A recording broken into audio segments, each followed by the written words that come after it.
Good morning. My name is John Childress, and I am the acting United States Attorney for the Southern District of Indiana. Yesterday, the combined efforts of federal, state, and local law enforcement made Indianapolis a safer place to live. We are safer today than we were yesterday because today there are 35 fewer guns in the hands of criminals.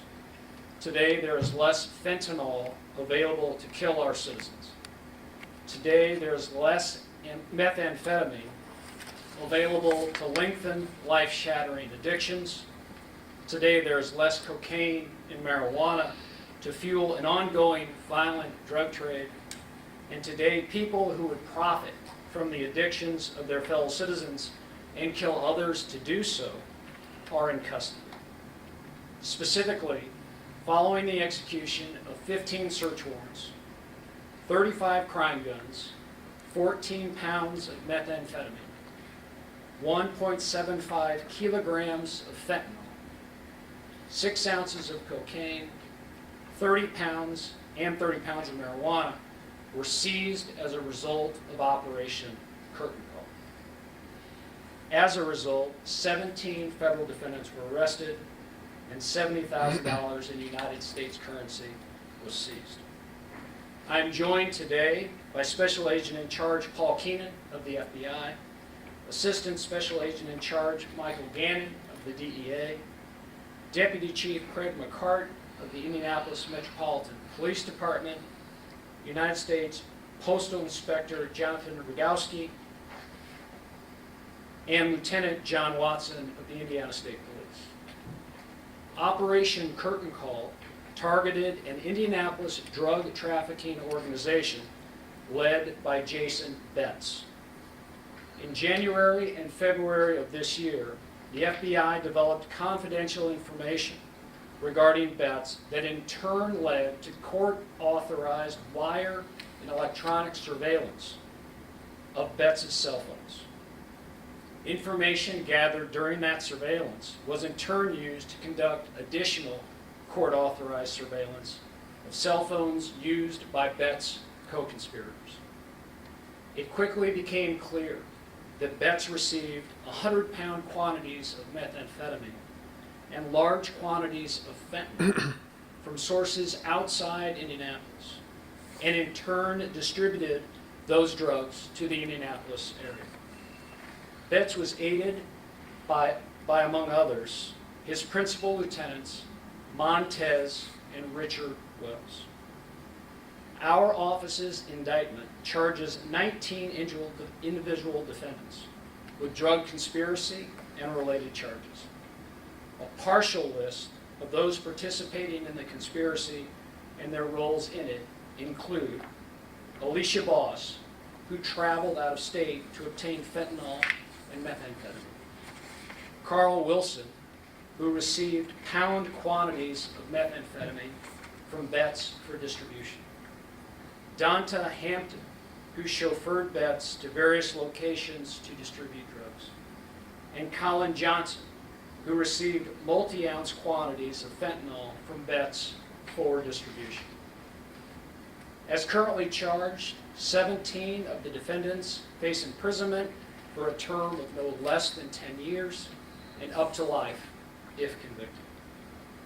At this time, I'd like to extend my thanks to those gathered here with me, but also to the dedicated men and women of the agencies we represent.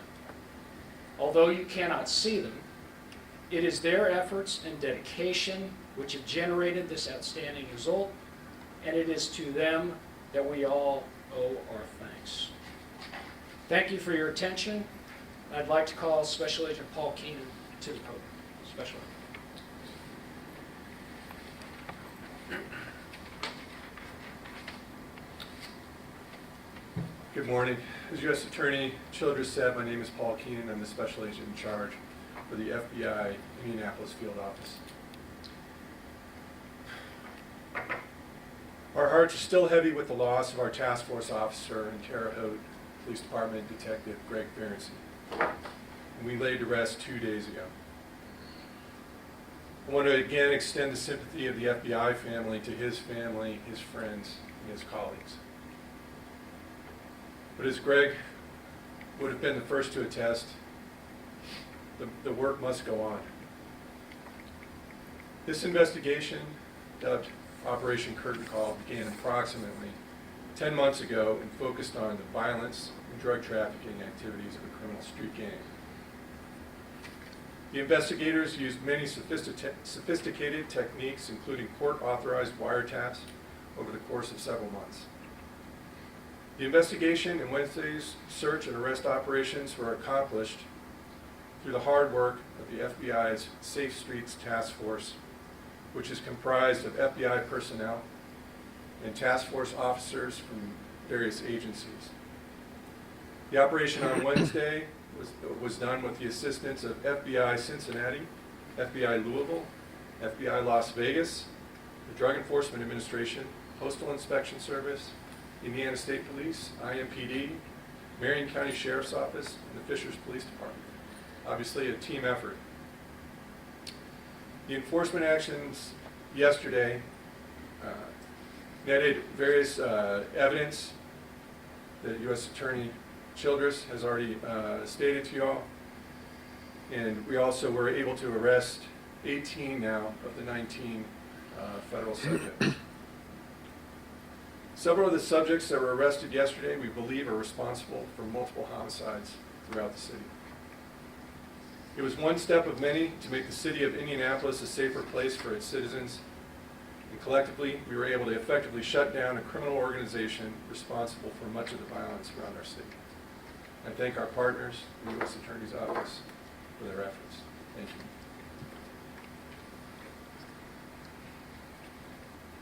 I'd next like to invite Deputy Chief Craig McCart of IMPD to the board.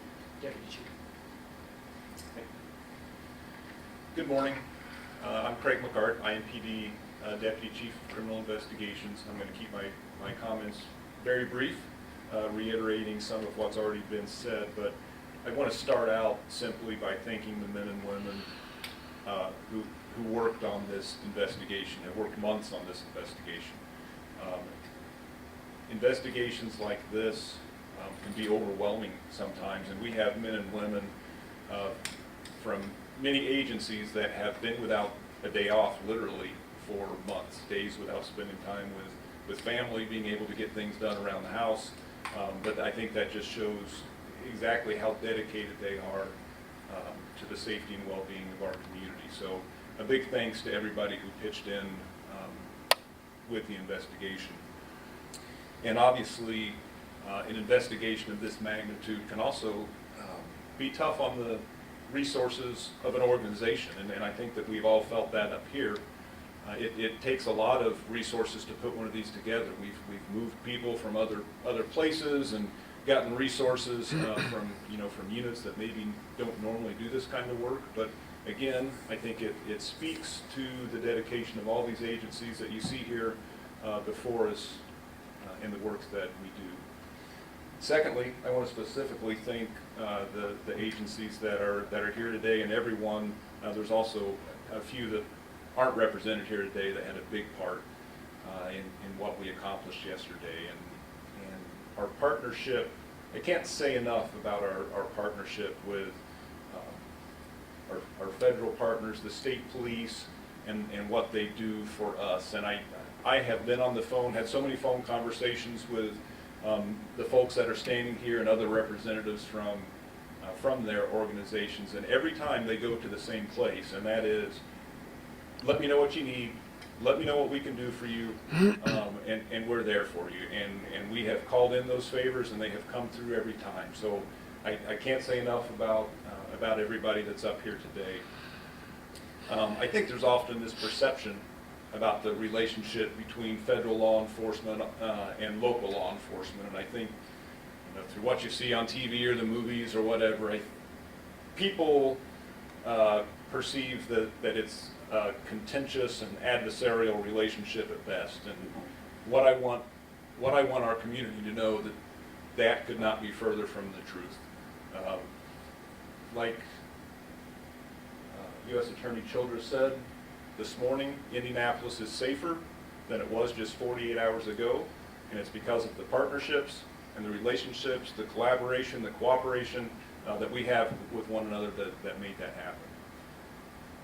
Lastly, I want to thank the community and just reiterate how important the community's help and the community's assistance is in things like this, as well as reducing the violence in our communities that we're plagued with today. And you know, I always take every opportunity I have to remind them that we need to know what you know. We need to know about the incidents of violence that maybe you have witnessed or heard about. We need to know about the people that are involved in perpetrating that violence, because we want to interrupt that cycle of violence. We want to reduce that violence, and when we need to, we want to hold those responsible and accountable that are perpetrating the violence. So please continue to work with us. With what you do, it allows us to do together what we do to make Indianapolis safer. So thank you. Deputy Chief, thanks. Next, I'd like to call Assistant Special Agent in Charge, Michael Gannon of the DEA, to the podium. Good morning.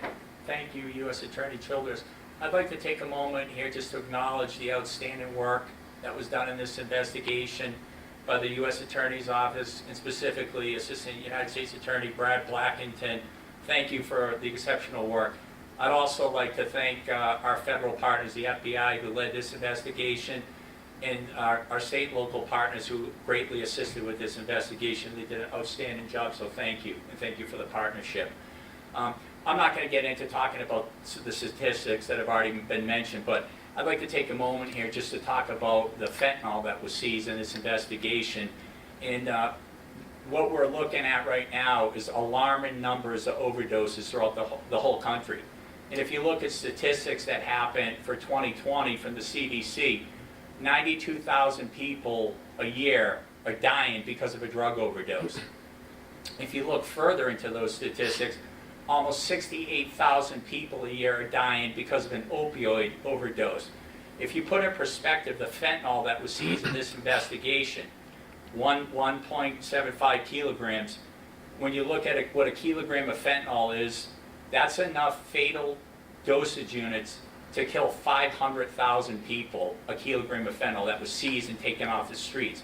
That would have been out on the streets in Indianapolis, so it's an outstanding job. When you think about fentanyl as well, 2 milligrams of fentanyl is a lethal dosage unit. So incredible job getting that stuff off the streets. We need people, as the Deputy Chief mentioned earlier, we need people to come forward, encourage people to stop using drugs so we can fight the abuse of drug addiction. We also are going to enjoy working investigations that have people that are violent and putting poison out on our street and holding them accountable. So the DEA will remain committed to working with our state, local, and federal partners to do that. And this is exactly what happened in this investigation. So thank you very much.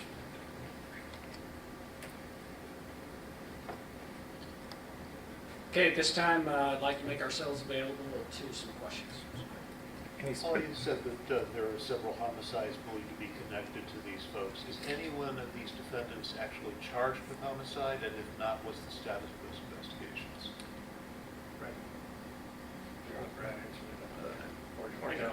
Yeah, currently in the federal case, there are no defendants charged with homicide offenses.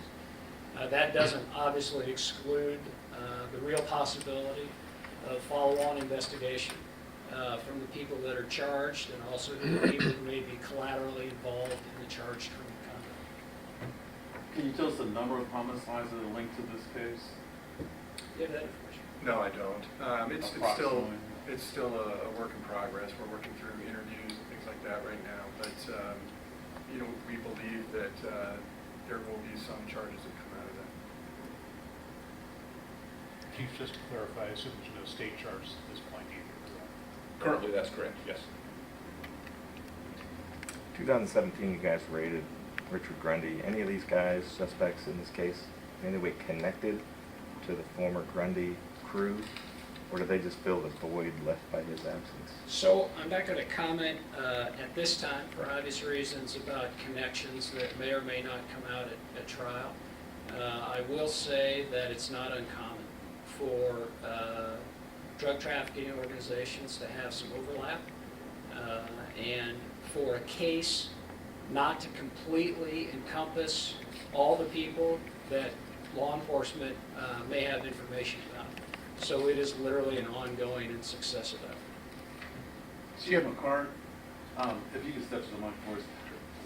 You know, obviously, you've been around long enough to know that when these groups are taken down, there's somebody just waiting to take over their territory. What do you say to the future groups just like this that are doing this type of business in our city? Well, and sometimes you're right. But I think the important things about operations like this, it serves as an example of how seriously we take this kind of conduct, and it tells those out there that might be waiting in the wings to come in that we're not going to tolerate it in Indianapolis, and this is what you've got to look forward to if that's what you choose to do. And you mentioned that, you know, you want people to know at home that you need to know what they know. And that's probably one of your biggest hurdles, is getting people to talk to you because they're afraid sometimes in their own communities. How do you get that door open? You know, I think that we have, I mean, and that's very true as well. I mean, we know that sometimes the community is afraid to come forward because of potential retaliation or something like that. And the one thing that I would say is I think those instances are more rare than people think frequently, although certainly we're not naive enough to think that they don't happen. But we are willing to work with the community, and we don't need to take the statements in the middle of the crowd right there at the homicide scene. I mean, we want to give them the opportunity. We can do it away from everybody. We have victim and witness assistance funds that we can use to temporarily, safely house those who might come forward and help. And so we will do anything we can to work with the community to make it easier for them to come to us and to give us the information that they have. And the community is really starting to respond and do that, and we thank them for that because it's making a huge difference every day in the cases that we investigate. Is there any way to tell how big of a part that this ring played in the general distribution of methamphetamine in the central Indiana area? I can't offer numbers, but I can offer the real conclusion that it was significant. When you talk about 100 pounds of methamphetamine, when you talk about kilograms of fentanyl, that's a large organization. That's a large, connected, and efficient organization. And of course, I don't mean that in a complimentary fashion. I mean that in the threat that it poses to the rest of us. So this is indeed a significant step forward in addressing those dangerous large organizations. And are you able to make any ties to that connection above that and to where it's coming from, and in order to get that under control? As a matter of course, we always, law enforcement, always traces, to the extent possible, the entire chain of distribution, from supply to, most of the time, to actual end-user distribution. Absolutely. You got 18 of 19. Who's the 19th person, and what message you want us to send to them so you can get them to? So I can't offer a name right now. I can't generate it off the top of my head. But the message I would offer is that turn yourself in. It'll be safer for everyone. Let's just clarify real quick. It says there's 19 indictments, 17 facing charges for conspiracy. Are the two local cases then, in addition to the, where's that two difference? Well, they're related in the number, you mean? Yeah. Right, so there's 19 named in the indictment. I believe the actual current number is 18, as we had someone taken into custody very recently. And I believe we still have one as yet to be taken in. All federal or any state charges in that? All federal. And also conspiracy charges. I believe two of the defendants, and we'll make the indictment available to you, I believe two of the defendants are charged with related drug offenses, not conspiracy. 17 of the 19, I believe, are charged with conspiracy. Going back to the question about pursuing this up the chain to where this is coming in from, I believe 3 out-of-state FBI offices were mentioned. Is this coming in from Las Vegas or from bordering states, or not necessarily? Well, I could speak generally on that. Typically, drugs come from larger metropolitan areas, as I'm sure you know. And in this case, that exploitation of information continues. The distribution of the assistance isn't necessarily representative of where the drugs are coming from. It might be where the defendants are, could be generated by a lot of different factors. But again, that information is exploited to the greatest extent. I don't know if you can go into this, but Vegas caught my ear, unlike the other two. That's not exactly a question. How is Vegas grown? Speak to it. That's a great question. I'm going to call on. All right. We had one of the You defendants. step up to the mic. One of the defendants was located at the time of the arrest takedown in Las Vegas. Our FBI Las Vegas office took him into custody. Thanks. Any other questions? Well, thank you very much. I genuinely appreciate it.